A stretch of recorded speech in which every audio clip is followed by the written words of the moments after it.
Hello दोस्तों। स्वागत है आप सभी का आपके अपने यूट्यूब चैनल सुपर मैथमेटिक्स 2.0 पर। तो भाई परसेंटेज चल रहा था और आपकी क्लास नहीं हो पाई थी क्योंकि गर्मी बहुत ज़्यादा पड़ रही है। इस वजह से मेरी तबीयत भी थोड़ी ख़राब हो गई थी, इसलिए हम क्लास नहीं करा पाए।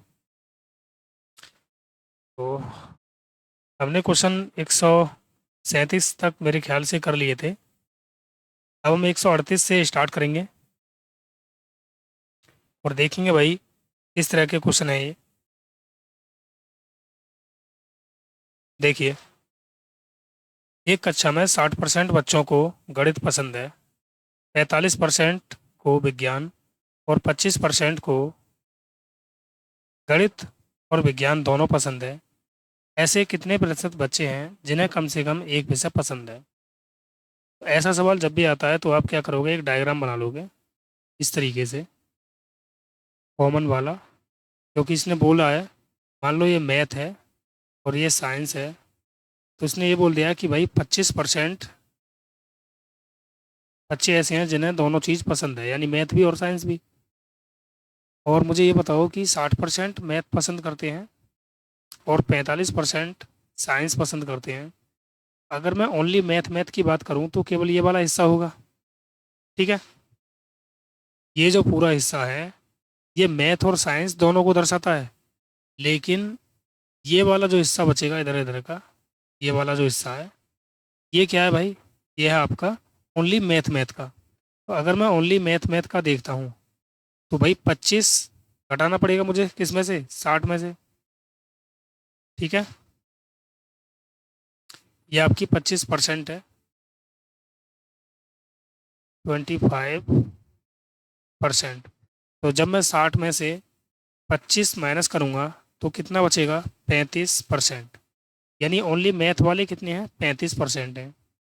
उसी प्रकार अगर मैं ओनली साइंस वाले देखता हूँ, इस वाले एरिया के, तो ये कितने हो जाएंगे भाई, 45 में से 20 घटा 25 घटा देंगे तो ये बचेगा आपका 20%। तो इसने बोला है कम से कम एक विषय पसंद है, तो कम से कम एक विषय पसंद होने वाले जो छात्र निकलेंगे आपके, वो 35 प्लस 20 और प्लस में कम से कम एक तो है ही भाई, ठीक है, और ये 25 भी आ जाएगा। तो कितना हो गया टोटल मिला के, तो 25 और 35 हो गया 60 और 20 हो गया 80। यानी 80% ऐसे छात्र हैं जिन्हें कम से कम एक विषय पसंद है। ओके, अगला क्वेश्चन देखते हैं अब। इसी परीक्षा में 55% अभ्यर्थी अंग्रेजी में उत्तीर्ण हुए, 35% अभ्यर्थी गणित में उत्तीर्ण हुए और 20% अभ्यर्थी दोनों विषयों में उत्तीर्ण हुए। यदि दोनों विषयों में अनुत्तीर्ण विद्यार्थियों की कुल संख्या 1200 है तो परीक्षा देने वाले अभ्यर्थियों की कुल संख्या ज्ञात कीजिए। देखो भाई, सेम सवाल दे दिया है आपका। ये तो इंग्लिश वाले हैं और एक कॉमन है, ये मैथ वाले हैं। सवाल ने ये कह दिया है कि भाई ये 55% है अगर, तो ये 35% है पास वाले, और 20% दोनों में पास हुए हैं। तो मैं केवल अगर इस वाले हिस्से को निकालूं तो कैसे निकाल सकते हैं भाई, 55 में से 20 घटाया तो बचा 35। उसी प्रकार यहाँ पर कितना बच जाएगा, 15%। तो भाई अगर मैं पास वाले देखूँ तो कितने हो जाएंगे, 35, 20, 15। टोटल कितना हो गया ये हो गया आपका 35 और 15 हो गया कितना भाई, 50 और 20 70, यानी 70% पास हो रहे हैं। तो फेल कितने हो रहे होंगे भाई, 30% हो रहे होंगे। अगर ये पास हैं तो फेल कितने होंगे, 30, क्योंकि दोनों का मिला के कितना होना चाहिए, 70 और 30, 100 होना चाहिए। तो हमारे हिसाब से देखो, इसने बोला है कि भाई यदि इस दोनों विषयों में अनुत्तीर्ण विद्यार्थियों की कुल संख्या, यानी फेल वालों की कुल संख्या 1200 है, और हमारे हिसाब से कितनी आ गई भाई, ये 30%, और उसके हिसाब से है ये 1200। तो हम इसको कैलकुलेट करेंगे और 100% की वैल्यू निकाल देंगे, क्योंकि इसने कुल अभ्यर्थी पूछे हैं। देखो, जीरो से जीरो, तीन एकम तीन, तीन चौक 12, यानी 1% की वैल्यू क्या है यहाँ पर 40, तो 100% की वैल्यू कितनी हो जाएगी 4000।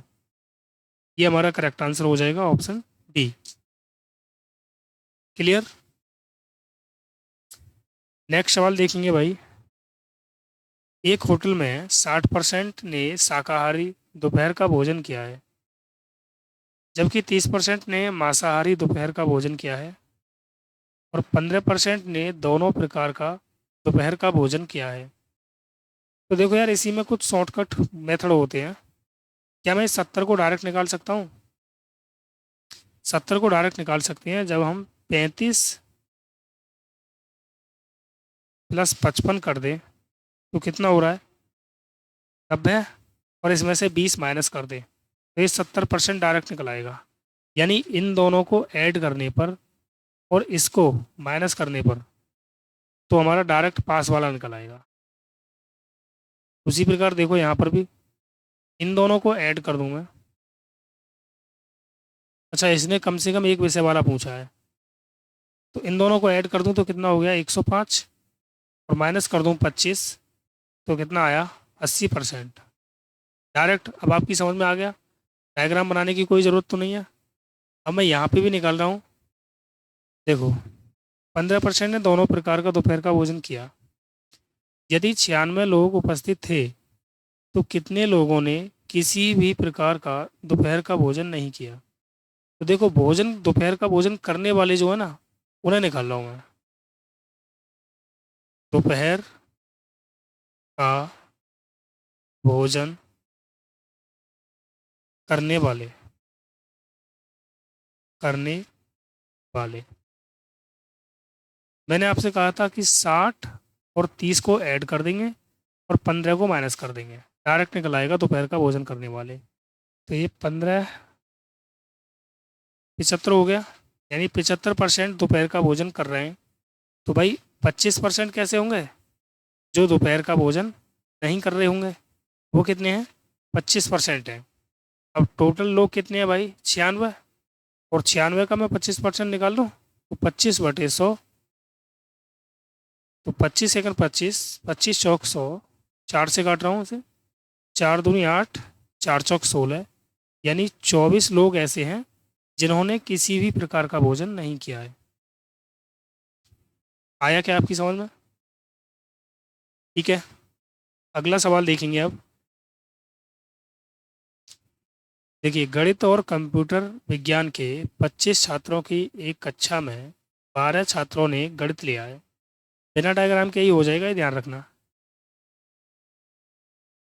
भाई मुझे ये बताओ 25 छात्र हैं और इसमें से मैथ लिया है 12 छात्रों ने, तो कंप्यूटर कितने छात्रों ने लिया होगा 13 छात्रों ने। इसने बोला है 12 छात्रों ने गणित लिया है, उनमें से 8 छात्रों ने गणित लिया है किंतु कंप्यूटर विज्ञान नहीं लिया है।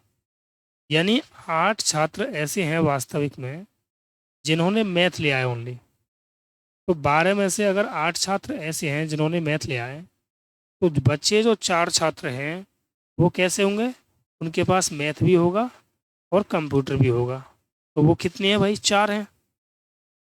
ओके, अब देख लो सवाल ने क्या पूछा है। उन छात्रों की संख्या कितनी है जिन्होंने गणित और कंप्यूटर दोनों लिया है? तो भाई गणित और कंप्यूटर लेने वाले 4 छात्र हैं, ऑप्शन डी हमारा करेक्ट होगा। ओके, अगला, उन छात्रों की संख्या कितनी है जिन्होंने कंप्यूटर विज्ञान लिया है लेकिन गणित नहीं लिया है? तो भाई कंप्यूटर विज्ञान लेने वाले कितने हैं 13, इन्होंने क्या नहीं लिया है मैथ नहीं लिया है, तो ऑप्शन बी हमारा करेक्ट हो जाएगा। डायग्राम बनाने की इसमें कोई भी ज़रूरत नहीं थी आपको, केवल लॉजिकली सोचना था। क्लियर। अगला सवाल देखेंगे अब। किसी परीक्षा में अर्थशास्त्र में 41% विद्यार्थी अनुत्तीर्ण हुए, भूगोल में 35% अनुत्तीर्ण हुए और इतिहास में 39% अनुत्तीर्ण हुए। उन तीनों विषयों में 5% विद्यार्थी अनुत्तीर्ण हुए। भाई तीनों का डायग्राम मिलाना है आपके, तो 1, 2 और ये 3। इसे मान लेता हूँ मैं अर्थशास्त्र। अर्थशास्त्र को क्या बोलते हैं हम भाई? इकोनॉमिक्स, ठीक है। इसे मान लेते हैं इकोनॉमिक्स, और इसे मान लेते हैं भूगोल, और बचा आपका इतिहास यानी हिस्ट्री। इसमें 41% थे इकोनॉमिक्स में, भूगोल में 35% थे, और 39% विद्यार्थी थे हिस्ट्री में। 5% विद्यार्थी तीनों में भाई फेल हुए हैं। ये 5% हो गया। अर्थशास्त्र और भूगोल में 14% विद्यार्थी अनुत्तीर्ण हुए हैं। अर्थशास्त्र और भूगोल यानी ये वाला हिस्सा बात कर रहा है। तो इस वाले हिस्से में पूरे में कितने हैं भाई? ये पूरे में है ये कितने? 14%। तो मुझे ये बताओ कि यहाँ पर कितना बचा होगा? 9%। तभी तो 9 और 5 14 आएगा। आगे भूगोल और इतिहास में 21% है। देखिए भूगोल और इतिहास में यानी ये पूरा हिस्सा कितने का है? 21 का। ये अगर 21% है, तो भाई ये हिस्सा कितना होगा? 16% का, क्योंकि 16 और 5 21 होता है। आगे बोला है इतिहास और अर्थशास्त्र में 18% है, यानी यहाँ पर ये कितना है? 18% है। तो भाई 5 तो वो है, ये कितना होगा? 13% होगा। 13 और 5 18 हो गया ना।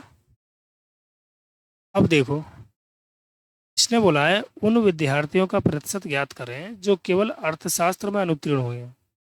तो भाई केवल अर्थशास्त्र में अनुत्तीर्ण होने वाले जो विद्यार्थी हैं वो ये वाले होंगे, ठीक है ना। यानी हमें इसका एरिया निकालना है इस वाले पार्ट का। तो इस वाले पार्ट का हम कैसे निकालेंगे? देखो, हमें पता है कि भाई ये पूरा जो गोला है, ये पूरा गोला इकोनॉमिक्स का है। तो पूरे गोले के इकोनॉमिक्स के कितने हैं भाई? ये 41। और अगर मैं 41 में से इस वाले हिस्से को निकाल दूं, देखो कलर चेंज कर रहा हूँ, इस वाले हिस्से को निकाल दूं इधर, इस वाले को, है ना, तो केवल हमारा ये वाला हिस्सा बच जाएगा, ये वाला। तो भाई ये कितना है? 13 और 5 18 और 9 27, यानी 27 अगर मैं इसमें से माइनस कर दूं तो ये कितना बच जाएगा आपका? 11 में से 7 गया तो 4, 3 में से 2 गया 1, यानी 14% अनुत्तीर्ण हुए हैं भाई ओनली इकोनॉमिक्स में, अर्थशास्त्र में। ओके, अगला सवाल देखेंगे अब। ये सवाल है आपका कि एक इमारत में 30 लोग केवल कॉफ़ी पीते हैं। तो कॉफ़ी पीने वाले भाई कितने हैं? 30 लोग हैं। और 40 व्यक्ति केवल चाय पीते हैं, यानी टी पीते हैं 40 लोग। 25 व्यक्ति केवल चाय और कॉफ़ी पीते हैं, यानी टी प्लस कॉफ़ी पीने वाले कितने लोग हैं? 25। आगे इसने बोला है 20 व्यक्ति केवल चाय और दूध पीते हैं, टी और मिल्क पीते हैं 20 व्यक्ति। और 15 व्यक्ति चाय, कॉफ़ी और दूध तीनों पीते हैं, यानी टी, कॉफ़ी और मिल्क 15 व्यक्ति पीते हैं। यहाँ पे तो हमें डायग्राम ही बनाना पड़ेगा यार। तो तीनों का हम कॉम्बिनेशन वाला डायग्राम बनाएंगे।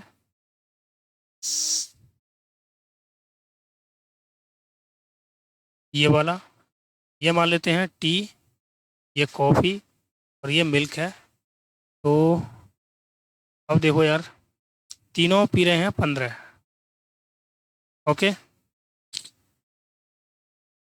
इसको थोड़ा सा चेंज कर लें, कॉफ़ी इधर लिख लेते हैं, क्योंकि जिस प्रकार से उसने बोला है मैं उसी प्रकार से घूम जाऊंगा फिर, ठीक है ना। अब सही है।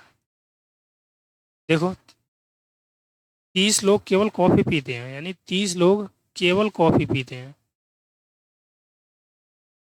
40 व्यक्ति केवल चाय पीते हैं। 25 लोग केवल चाय और कॉफ़ी पीते हैं। चाय और कॉफ़ी यानी यहाँ पर ये जो है ये 25 है, ये कितना होगा? 10।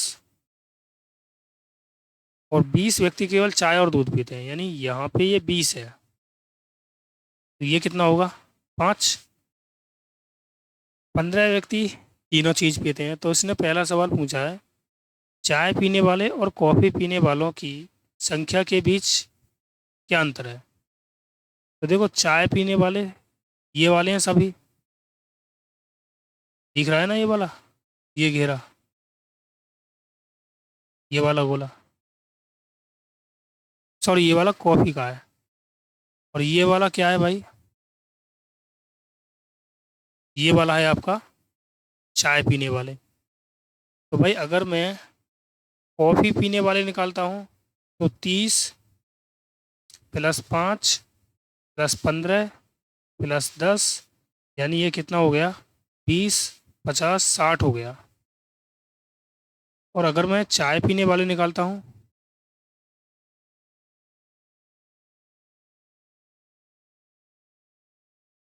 यार ये वाले हैं भाई, हमने चाय ये मान लिया है ना, तो यहाँ पर मैं मिटाता हूँ और ये भी आपको मिटाना पड़ेगा, क्योंकि ये वाले व्यक्ति हैं भाई चाय पीने वाले, चाय और दूध पीने वाले कितने हैं 20 हैं, तो ये 5 होगा। ठीक है, तो देखो कॉफ़ी पीने वाले 30 10 15, यानी कितना हो गया, तो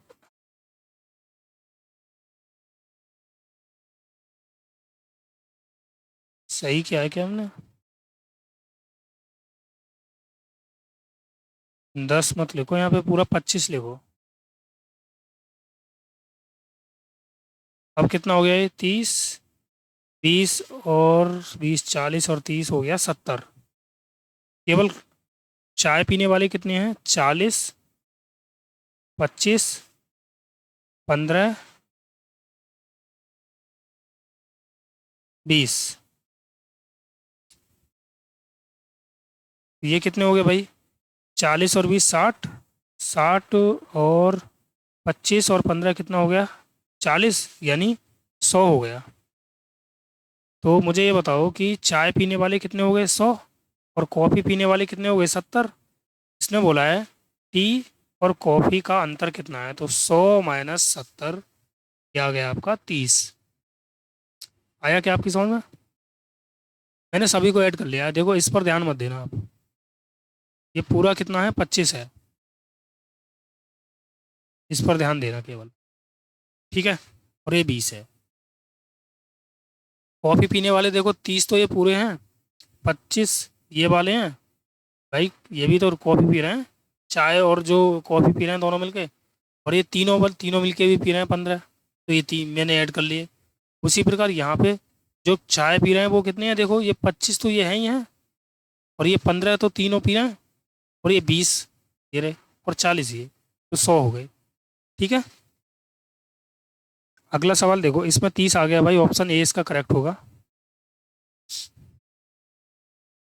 ठीक है, अगला सवाल है केवल कॉफ़ी पीने वाले लोगों की संख्या तीनों पेय पीने वाले लोगों की संख्या लोगों की तुलना में है।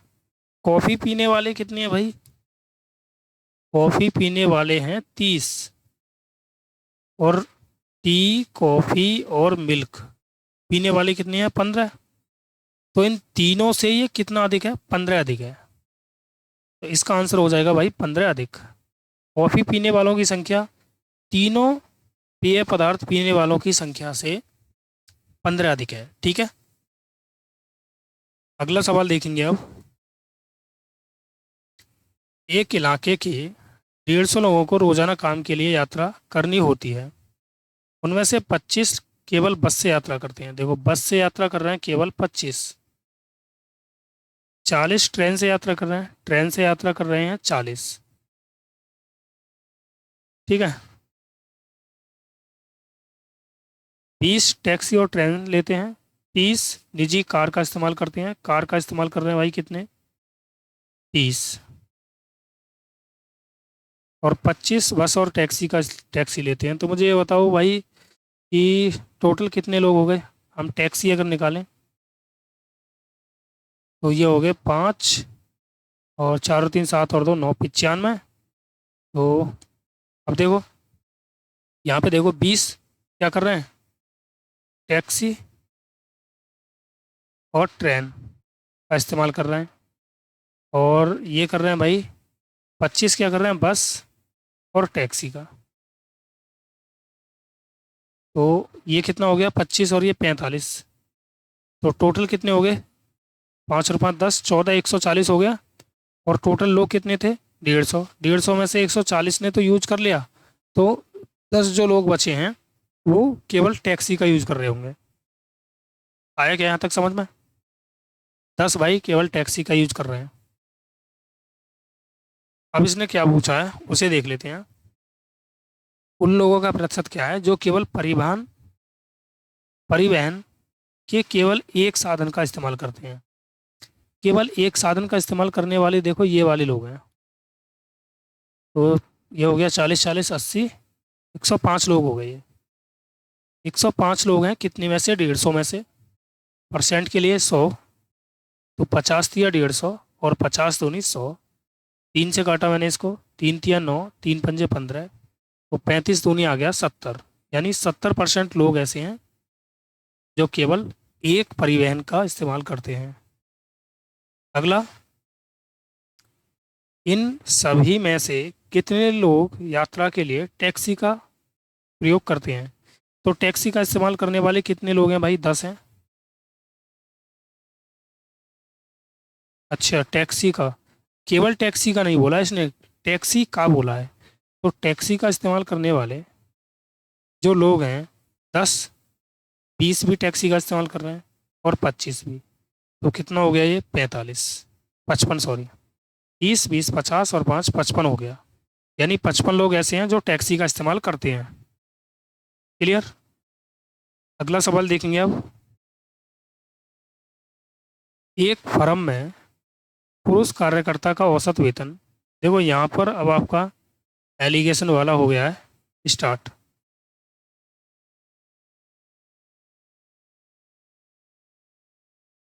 ठीक है ना, यहाँ से हम एलिगेशन समझेंगे। देखिए, नेक्स्ट टाइप है, एक फर्म में पुरुष कार्यकर्ता का औसत वेतन 5200 है और महिला का 4200 रुपये है। और सभी श्रमिकों का औसत वेतन, देखो जब भी रुपये वन दिए हों और रुपये टू और यहाँ पर दिया हो औसत रुपये, ठीक है ना, तो यहाँ से निकलती है भाई क्वांटिटी। ठीक है, यानी मात्रा 1 और मात्रा 2। मात्रा यहाँ संख्या 1 और संख्या 2। ठीक है ना, रुपयों से क्या बनती है, क्वांटिटी बनती है, मैंने आपको पहले ही आपको समझा दिया है। तो चलिए अब इस क्वेश्चन को करते हैं। बहुत ही सिंपल है ये। देखिए, मैन का कितना है भाई, 5200, और वुमेन का कितना है, 4200। दोनों का मिलके कितना है भाई, मिला के 5000। तो यहाँ पे इन तीनों चीज़ों में क्या चीज़ कॉमन है, 2 जीरो। 2 जीरो हटा देंगे यहाँ से, सभी में से हटा दी। 52 में से 50 घटाया तो 2 बचा, ये रेशियो में होगा। 50 में से 42 घटाया तो 8 बचा, तो ये आ गया आपका 2 एकन 2, 2 चौक 8। ठीक है, तो इसने बोला है फर्म में पुरुष श्रमिकों का प्रतिशत। टोटल व्यक्ति कितने हो गए, मैन और वुमेन 5। अब 5 में से पुरुष कितने हैं, 4। परसेंट के लिए 100, 5 से काटा मैंने, 5 दूनी 10 यानी 20 बार कटा, और ये हो गया 20 चौक 80। ये हो गया आपका 80%। क्लियर। इसका देखो और भी एक तरीका है। देखो, जो औसत होता है उसे हम बीच में रख लेते हैं, लाइन मेथड बोलते हैं इसको।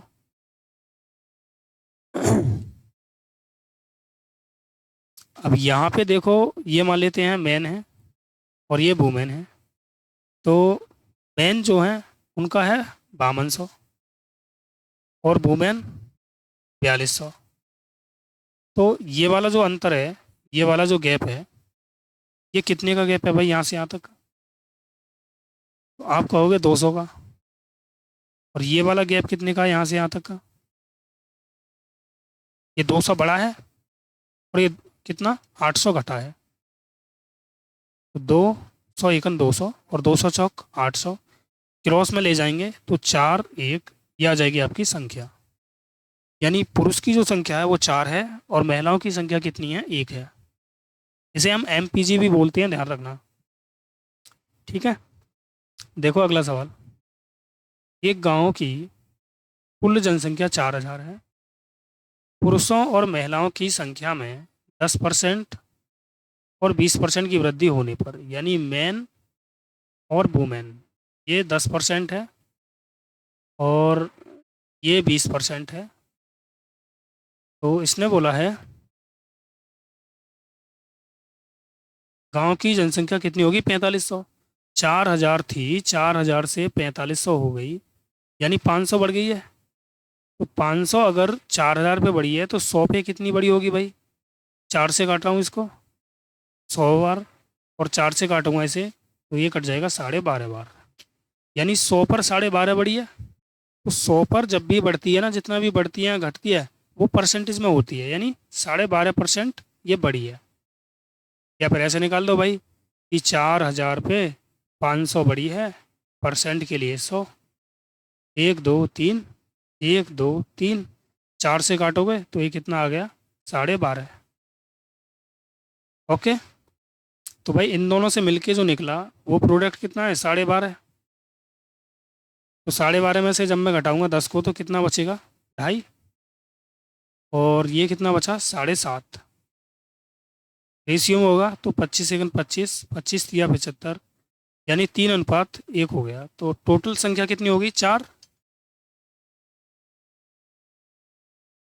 तो हमारे हिसाब से कुल जनसंख्या कितनी हुई, 4, और उसके हिसाब से कितनी है ये, 4000। तो एक की वैल्यू कितनी आई, 1000। इसने बोला है पुरुषों की संख्या, तो पुरुषों की संख्या कितनी है, 3, तो 3 की वैल्यू कितनी हो जाएगी, 3000। ये हमारा आंसर हो जाएगा ऑप्शन डी। ओके, अगला सवाल देखो। एक किराने की दुकान दो अलग अलग विक्रेताओं द्वारा पैक किए गए रस की 600 बोतलें खरीदती है। 20% माल पहले विक्रेता द्वारा और 80% दूसरे विक्रेता द्वारा लिया जाता है। एक बोतल का विक्रय मूल्य 25 रुपये है। दूसरे विक्रेता के सामान को देखने के बाद दुकानदार को पता चलता है कि 25% सामान केवल एक दिन तक ही इस्तेमाल किया जा सकता है। वह माल वापस करने का फैसला करता है। उसे दूसरे विक्रेता से कितना पैसा मिलेगा, दूसरे विक्रेता से कितना पैसा मिलेगा? तो भाई देखो 600 बोतल थी, 600 में से दूसरे विक्रेता से 80% माल इसने खरीदा है। तो 80% का मतलब हो गया भाई 8 छिंग 48, यानी 480 बोतल इसने खरीदी है। ठीक है, अब देखो यार, एक बोतल दूसरे विक्रेता से इसने भाई 25% यानी 480 ले आए, और इस 480 में से ध्यान देना केवल 25% जो है ना वो एक दिन चलता है। तो 25% यानी एक दिन चलता है, तो 1/4 हो गया 25% का मतलब, यानी 4 एकन 4, 4 दूनी 8, यानी 120 बोतलें एक दिन चलती हैं। ठीक है, तो भाई एक दिन चलती हैं 120 बोतलें, तो एक बोतल 25 रुपये की है, तो 120 बोतलें कितने की होंगी भाई? ये हो गया 0, 25 दूनी 50, 25 सेकंड 25 और 5 30, यानी 3000। इसका मतलब ये हुआ कि वह दूसरे विक्रेता से 3000 रुपये लेगा। ठीक है, आया क्या आपकी समझ में? केवल एक दिन के लिए इस्तेमाल किया जा सकता है, ठीक है ना, 25% सामान। तो भाई 480 बोतलों में से उसने एक दिन में कितना बोतल यूज कर लिया, 120। तो बाकी सामान तो वो क्या कर देगा, वापस कर देगा। 120 बोतलों का वो रुपया ले लेगा, कितना, 3000 रुपये। ठीक है, अगला सवाल देखते हैं अब। मॉरिस ने अपनी आय का 25% भोजन पर खर्च किया। उन्हें 1,000 रुपये की वृद्धि मिली, लेकिन उन्होंने खाद्य सामग्री पर अपना खर्च नहीं बढ़ाया।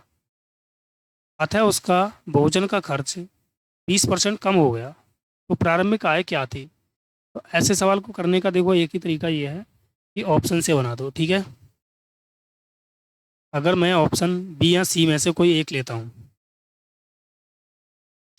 ऐसा ऑप्शन लेंगे, देखो 25% की खर्च किया जाता है ना, तो 25% का मतलब होता है 1/4, यानी 4 से कट जाए ऐसी संख्या लेंगे। तो 4 से कटने वाली 4,000 है, तो मैंने 4,000 को ले लिया कि भाई 1/4 भोजन पर खर्च कर रहा है, यानी 1,000 रुपये ये खर्च कर रहा है, ठीक है ना। 1,000 रुपये खर्च किया है। अब उसने बोला है उन्होंने क्या किया है, 1,000 रुपये की वृद्धि मिली, लेकिन उन्होंने खाद्य सामग्री पर अपना खर्च नहीं बढ़ाया, ठीक है। 1,000 रुपये की क्या हुआ है, वृद्धि हो गई। 1,000 की जब वृद्धि हुई तो ये हो गए 5,000 रुपये, और खर्च अभी भी कितना है भाई, 1,000 रुपये ही है, ठीक है। तो इसने बोला है अतः उसका भोजन का खर्च 20% कम हो गया। तो देखना यार, 1,000 रुपये था पहले, था, और 1,000 रुपये अब है, तो यानी 1,000 रुपये कम हो गया कितने पर,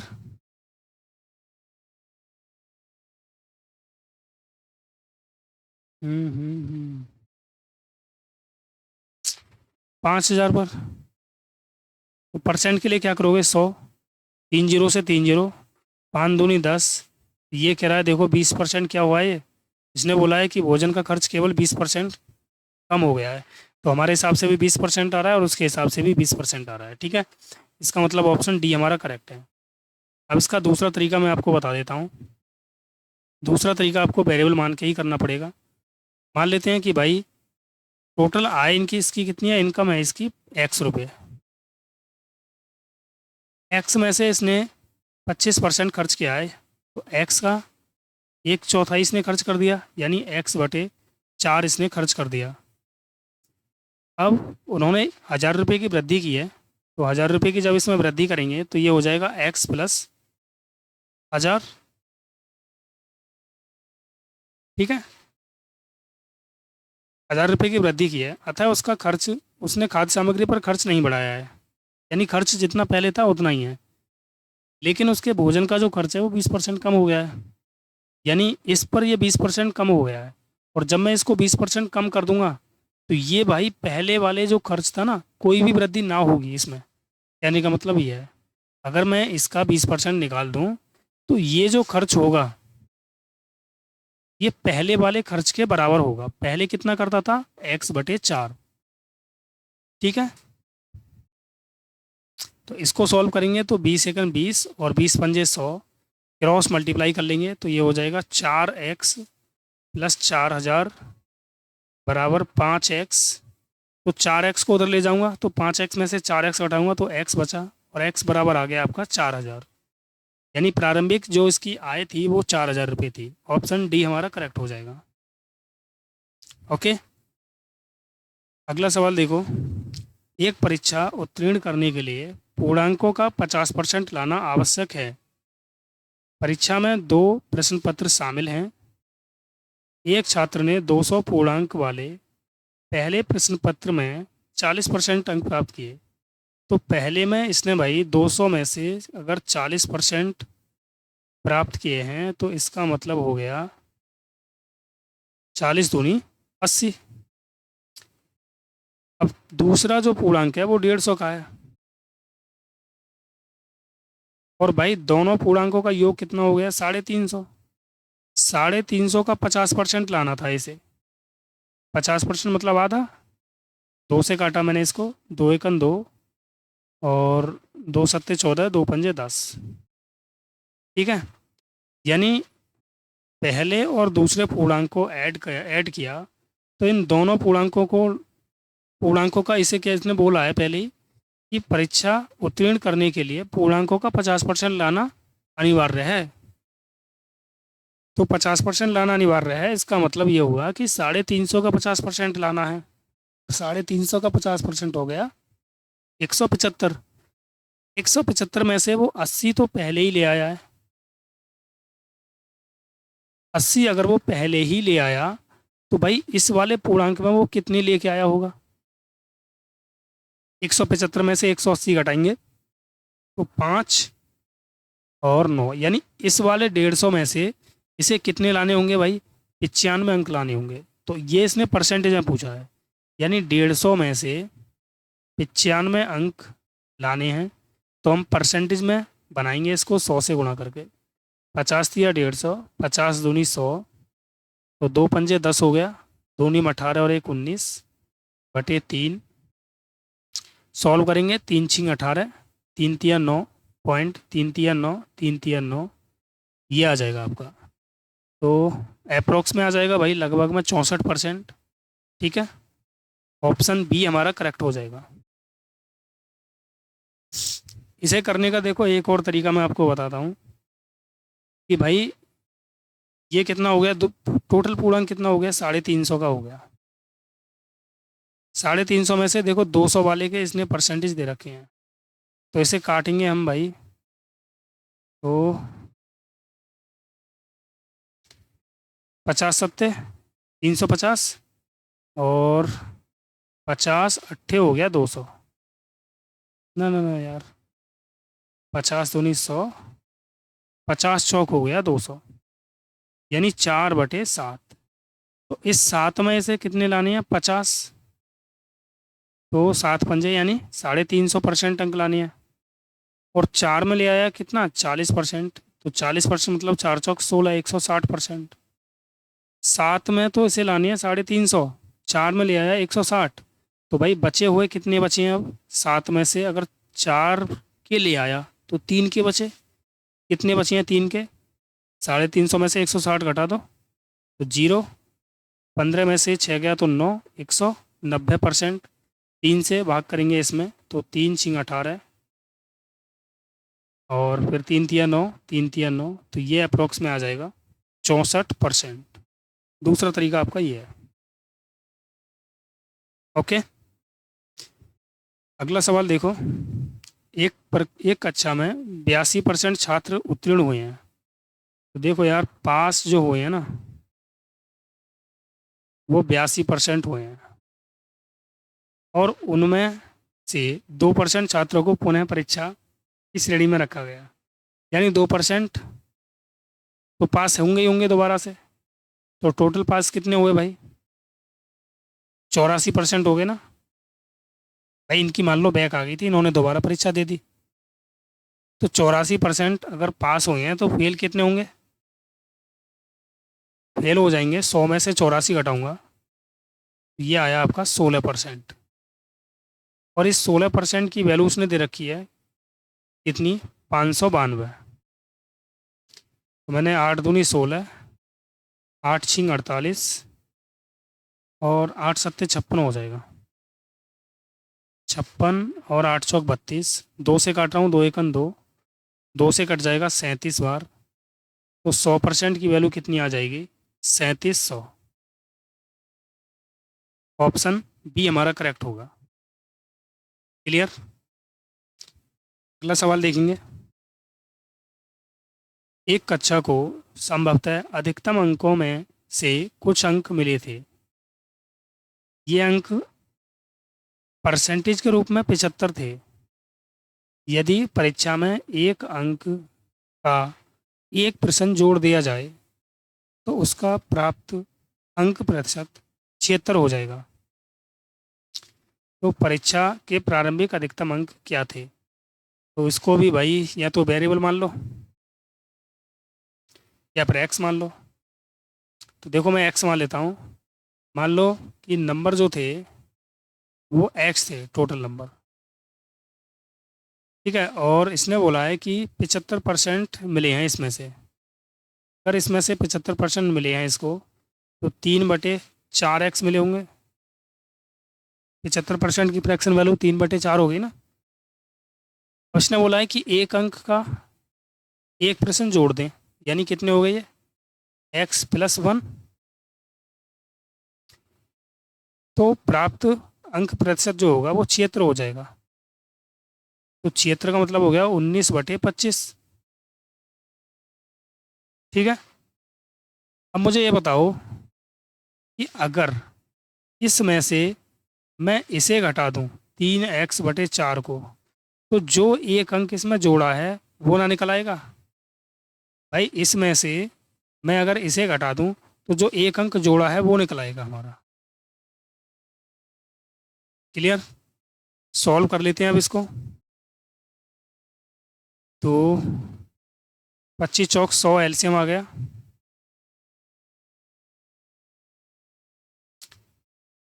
चार से मैंने 19 चौक 76 हो गया ये, और फिर ये 76 आ जाएगा, माइनस 4 से 25, 25 दिया 75, बराबर आ जाएगा 1, 75x हो जाएगा ये। तो ये कितना आ गया भाई, 76x में से 75x कटाया तो x प्लस 76 बराबर 100। तो x बराबर आ जाएगा 100 माइनस 76। तो x की वैल्यू क्या आ गई यहाँ पर 24। यानी इसका जो अधिकतम प्रारंभिक अंक था वो कितना था भाई, 24 था। ऑप्शन ए हमारा करेक्ट हो गया। ठीक है।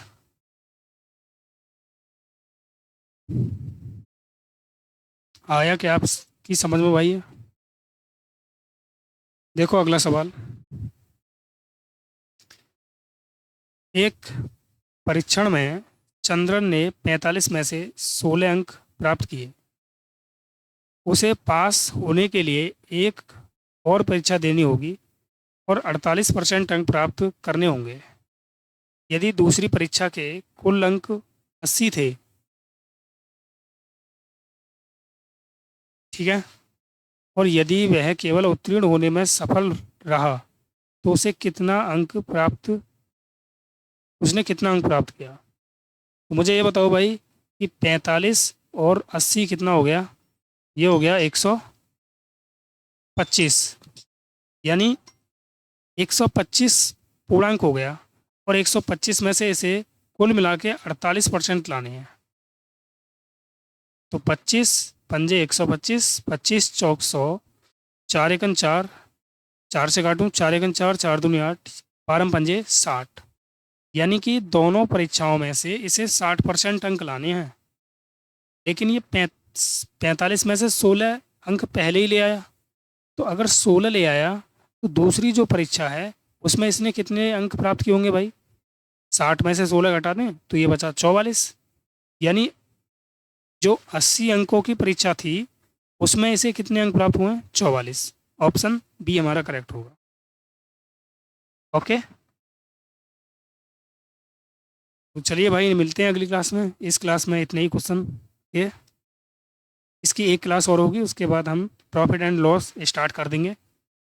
और अब आपकी रेगुलर क्लास मिलेगी भाई, तो सभी बच्चे देखते रहें। और हम यूपी पुलिस के लिए जो एक मैथ स्टार्ट करने जा रहे हैं, मैराथन क्लास उसकी, तो कोशिश करेंगे कि उसका एक चैप्टर एक दिन में पूरा फिनिश कर दें। ठीक है। तो चलिए मिलते हैं अगली क्लास में। उसे देखने के लिए भाई जो भी भाई पहली बार देख रहे हैं क्लास को, वो चैनल को सब्सक्राइब कर लें, वीडियो को लाइक कर दें और शेयर कर दें। Okay bye. जय हिंद, जय भारत।